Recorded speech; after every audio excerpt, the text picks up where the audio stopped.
किसी को माफ करना मुश्किल प्रतीत होता है, किसी की अपमानजनक बातों को नजरअंदाज करना उससे भी कठिन, क्योंकि ये सारे वह क्षण होते हैं जो हमारे जहन को चोट पहुंचाते हैं और रह रह कर बार बार हम उसके बारे में सोचते हैं और फिर गुस्सा कर बैठते हैं।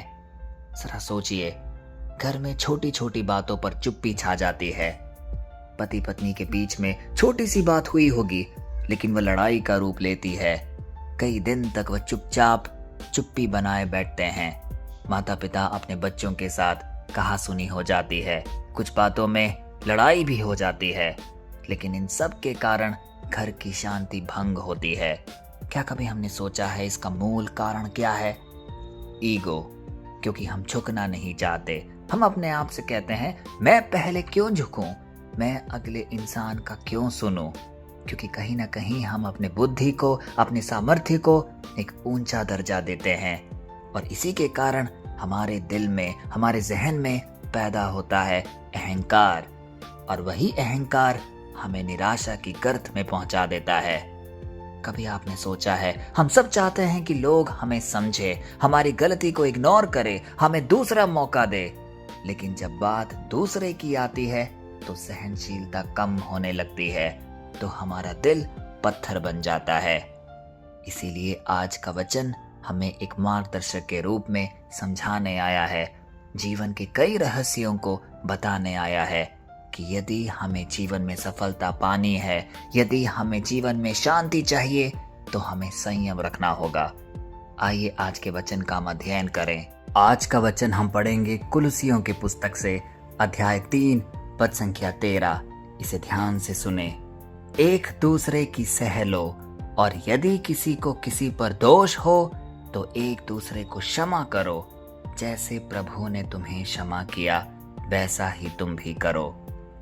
प्यारे भाई और बहनों, कितना सुकून देने वाला है ये वचन, क्योंकि आज पिता परमेश्वर हमको समझा रहे हैं कि हमें एक दूसरे को सहना होगा, एक दूसरे को क्षमा करना होगा।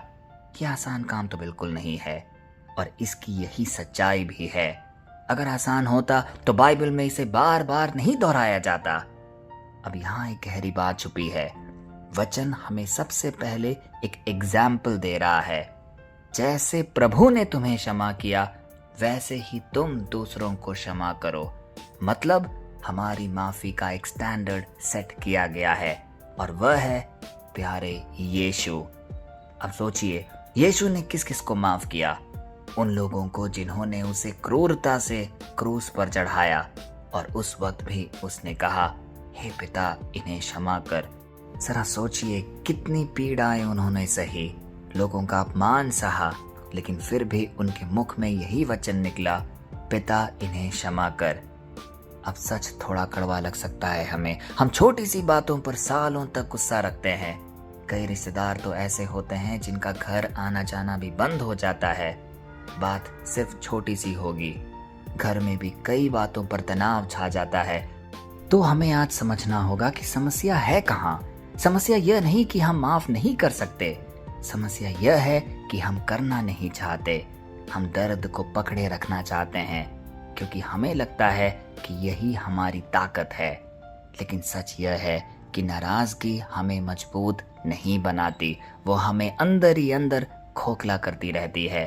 अब कभी भी देखिएगा, जब भी किसी से आप लड़ाई करें या उनसे बातचीत बंद कर दे, आपके अंदर भी उतनी ही पीड़ा उठेगी, क्योंकि आपके अंदर कुछ एहसास जागेगा कि मैंने जो किया वह गलत है। एक अपराध बोध जागेगा, और वही है आपकी आत्मा की आवाज। उसी की कड़ी में आज परमेश्वर हम सबको यह दिव्य वचन दे रहे हैं कि हमें सहना सीखना होगा, हमें दूसरों को क्षमा करना सीखना होगा। अब इसे एक छोटे से उदाहरण से समझिए। यदि हमारे हाथ में जलता हुआ कोयला है और उसे हम पकड़कर किसी और पर फेंकना चाहते हैं, तो सबसे पहले कौन जल रहा है? हम खुद, क्योंकि हम जलते हुए भी दूसरों को हम पीड़ा पहुंचाना चाहते हैं, दूसरों को हम आघात करना चाहते हैं। लेकिन आज वचन हमें सिखा रहा है कि जो चीज तुम्हें जला रही है, जो चीज तुम्हें निराशा पीड़ा दे रही है, सबसे पहले उसे त्याग दो। दूसरों को कष्ट पहुंचाने से पहले अपने आप को स्वतंत्र करो उस चीज से जो तुमको बंधी बना रही है। और वह है हमारा अंधकार, हमारी झूठी शान, हमारी ईगो। क्योंकि इन सब को अगर हम अपने अंदर पकड़े रहेंगे तो हम कभी भी शांति प्राप्त नहीं कर पाएंगे। आज का वचन उसी के लिए हमें दिया गया है, क्योंकि परमेश्वर कह रहा है छोड़ दो, माफ कर दो, सह लो। लेकिन एक बात साफ साफ हमें आज समझना होगा, माफ करना मतलब यह नहीं कि जो हुआ वह सही था।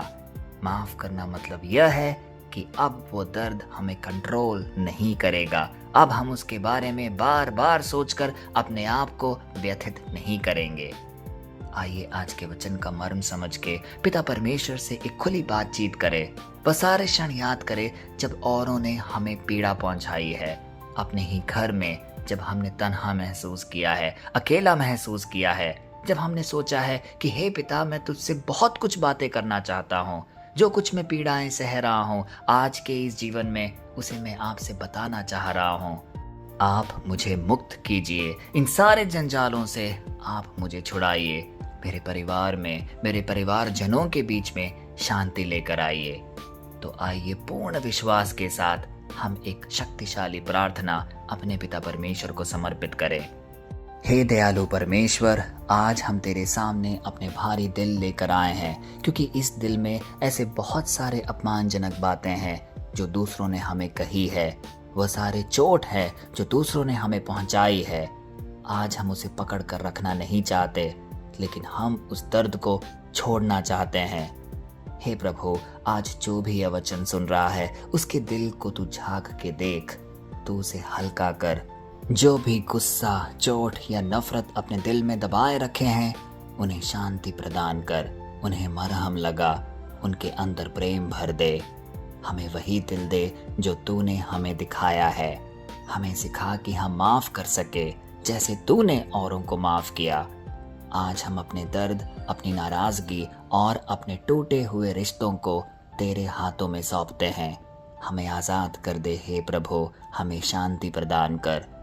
यीशु मसीह के सामर्थ्य नाम पे ये सारे निवेदन हम रखते हैं, आमीन। प्यारे भाई और बहनों, अंत में एक बात दिल में बिठा लीजिए, माफ करना कमजोरी नहीं है, यह सबसे बड़ी ताकत है। यह एक तरीके का आशीर्वाद है जो परमेश्वर हमें हर रोज देता है। अगर हम सच में आगे बढ़ना चाहते हैं तो पीछे की कड़वाहट हमें आज इसी पल छोड़नी होगी। आज एक फैसला जरूर लें। किसी को फोन करना है तो आज ही करिए। किसी से बातचीत रुकी हुई है तो कोशिश करिए कि आज उससे एक वार्तालाप कर पाए। किसी को दिल से छोड़ना है तो बस परमेश्वर के सामने सब कुछ रख दीजिए। थोड़ी सी कड़वाहट कम कीजिए, क्योंकि याद रखिए, जब हम माफ करते हैं तो सिर्फ सामने वाला ही नहीं, हम खुद को भी आजाद करते हैं।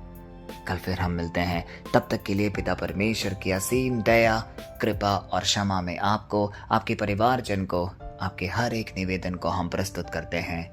पिता, पुत्र और पवित्र आत्मा के नाम पर, आमीन।